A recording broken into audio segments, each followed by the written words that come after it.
देखिए, वैसे लोकसभा में संसदीय दल के नेता दिलेश्वर कामत जी इस पर बेहतर तरीके से प्रकाश डाल पाएंगे, लेकिन इतनी बात तय है कि अनुशासनहीनता के उल्लंघन के आरोप गिरधारी यादव पर पहले भी लगते रहे हैं। एक दो अवसरों पर उन्होंने पार्टी का के आधिकारिक स्टैंड के खिलाफ बयान दिया, लेकिन जो सबसे गंभीर जो अनुशासनहीनता की वारदात है, वो कहीं न कहीं उनके बेटे आरजेडी के टिकट पर लड़ रहे थे और उन्होंने गिरधारी यादव जी ने लगातार अपने बेटे के चुनाव क्षेत्र में काम किया, जनता दल यूनाइटेड के हितों के विपरीत आचरण किया और इसके बाद पार्टी के पास कोई विकल्प नहीं बचता था और इसीलिए उनके अयोग्य करार दिए जाने के संबंध में ये नोटिस उन्हें दिया गया है। ये ने कहा कि राष्ट्रपति ट्रंप का फोन आया और पश्चिम एशिया की स्थिति पर उपयोगी विचारों का आदान प्रदान हुआ। भारत जल्द से जल्द तनाव कम करने और शांति बहाल करने का समर्थन करता है। यह सुनिश्चित करना है कि हॉर्मोज जल डमरू खुला, सुरक्षित, सुलभ रहे, पूरी दुनिया के लिए जरूरी है। देखिए, स्ट्रेट ऑफ हार्मोज कहीं ना कहीं पूरे विश्व में कच्चे तेल और गैस की आपूर्ति का 20% इस मार्ग से गुजरता है और भारत जो तेल और कच्चे तेल और गैस का आयात करता है, उसका 45% अकेले स्ट्रेट ऑफ हार्मोज से गुजरता है। तो भारतीय हित बेहद महत्वपूर्ण है और भारत सरकार ने ईरान से बात की, ईरान ने कुछ जहाज़ों को अनुमति भी दी और अब आधिकारिक तौर पर भारत ने कहा है कि पश्चिम एशिया के संकट को लेकर जो तेल भंडारों पर जो हमले हो रहे हैं, जो ऊर्जा स्रोतों पर हमले हो रहे हैं, स्ट्रेट ऑफ हार्मूज का निर्बाध गति से इस्तेमाल हो सके, इसे सुनिश्चित किए जाने के संबंध में जो भारत सरकार का स्टैंड है वो कहीं ना कहीं काफ़ी दूरदर्शितापूर्ण है और जो कूटनीति के जो नए जो आयाम हैं वो भारत ने इस पूरे संकट के दौरान गढ़े हैं। राहुल गांधी ने कहा कि हमारी विदेश नीति पीएम मोदी की निजी विदेश नीति है। हर कोई इसे एक मजाक बनाता है और डोनाल्ड ट्रंप जानते हैं पीएम मोदी क्या कर सकते हैं, क्या नहीं कर सकते। अगर प्रधानमंत्री ने समझौता किया है तो हमारी विदेश नीति से समझौता किया जाता है। देखिए, अब राहुल गांधी जी लंबे समय से सार्वजनिक जीवन में हैं, अनेक अवसरों पर वो सांसद रहे हैं, देश के नेता प्रतिपक्ष हैं, लेकिन उनके गैर जिम्मेदाराना बयानों से कहीं ना कहीं कांग्रेस की साख मटियामेट करने पर वो तुले हुए हैं। इस पूरे वैश्विक संकट में ईरान जिसके साथ आज इजरायल और अमेरिका का ये संकट पूरी दुनिया के लिए मुश्किलें खड़ा कर रहा है, वहाँ ईरान ने भी भारत के संतुलित रवैये की सराहना की है। लगातार चाहे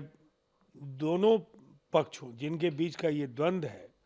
सबके साथ भारत संपर्क में है।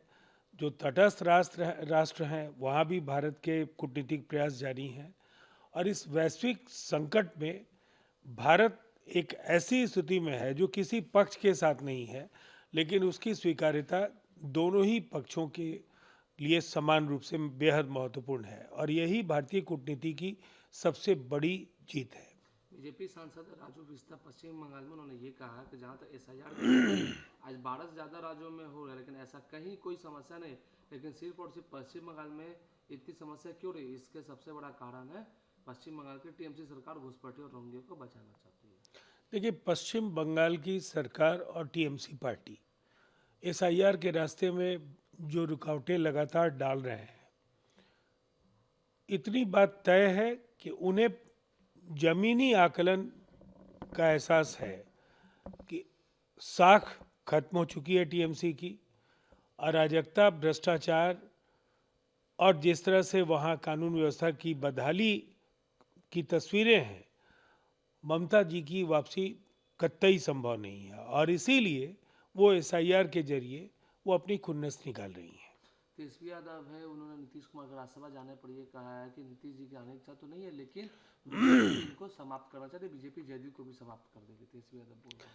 देखिए, जनता दल यूनाइटेड आरजेडी नहीं है, ये कार्यकर्ताओं की पार्टी है, विचारधारा के प्रति समर्पित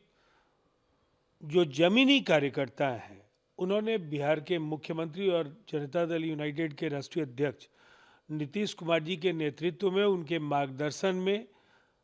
आज ये ऊंचाई हासिल की है। इसे कोई समाप्त नहीं कर सकता है। जो आज की परिस्थिति है, जनता दल यूनाइटेड की प्रासंगिकता पहले से भी ज़्यादा बढ़ी है और ज़्यादा मजबूती के साथ अपने लक्ष्यों को हासिल करने के लिए हम संकल्पित हैं। संसद में जिस तरीके से प्रधानमंत्री ने जो बयान दिया, उसको लेकर तेजस्वी यादव ने कहा है कि सरकार अगर पहले से अलर्ट रहती, अगर व्यवस्था बनी रहती तो ऐसा कुछ नहीं होता, और आम नागरिकों, गरीबों की मुसीबत झेलनी पड़ रही है, चाहे नोटबंदी हो, कोविड हो या गैस की किल्लत। सरकार पूरी तरह से विफल है और नाकामयाब हो चुकी है। जिस तरह से भारत ने कोविड की विभीषिका से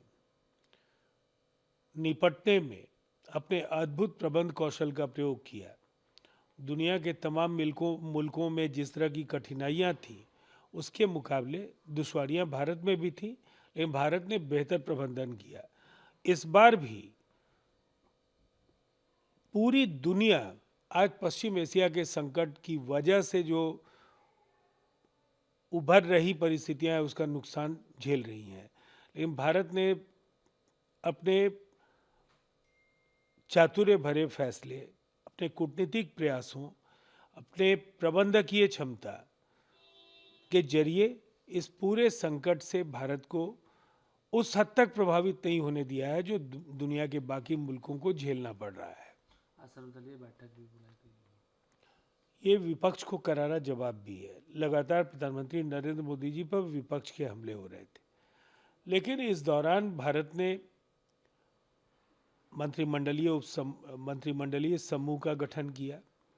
लॉजिस्टिक पार्टनर्स हो, इंश्योरेंस कंपनीज हो, बैंकिंग इंस्टीट्यूशंस हो, सबके साथ समन्वय स्थापित करके जो कठिनाइयां थी निर्यातकों की, जो मुश्किलें थी, उनको काफ़ी हद तक कम किया। 27 देशों से भारत पहले कच्चे तेल और गैस का आयात करता था, आज वो संख्या 41 हो गई है। हमारे पास तेल का भंडार लगभग 63 लाख बैरल कच्चा तेल है और हमारी कोशिशें लगातार और तेल आयात करने की है। दूसरी तरफ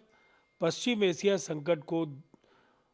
खत्म करने की दिशा में भी भारत एक प्रभावशाली भूमिका का निर्वहन कर पाएगा, ये स्थितियां भी भारत बना रहा है। तो कमोबेश आज की बैठक में विस्तार के साथ विपक्ष को और समस्त देश को प्रधानमंत्री नरेंद्र मोदी जी